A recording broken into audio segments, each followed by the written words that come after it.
Tаңғы жұмыс бастау жатырық. Бұйырса.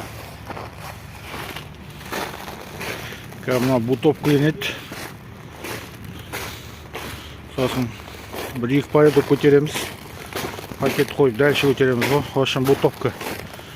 Изолер саламыз, қаптаймыз. Сонымен жұмысты бастаймыз.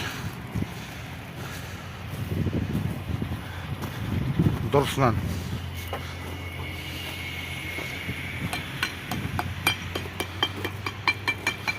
Аруақ деп басамыз сосын.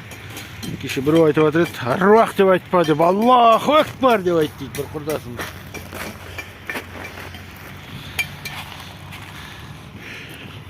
Қандай сөз айтсаң да ең бастысы жұмыс жүрсін. Аруақ деп, аруақ қолдасын, ата-бабаның аруағы деп айтатынбыз кезінде. Кемпір шалдар сөйтіп айтқызған. Қазір білмеймін. Бөлініп алған бәрі.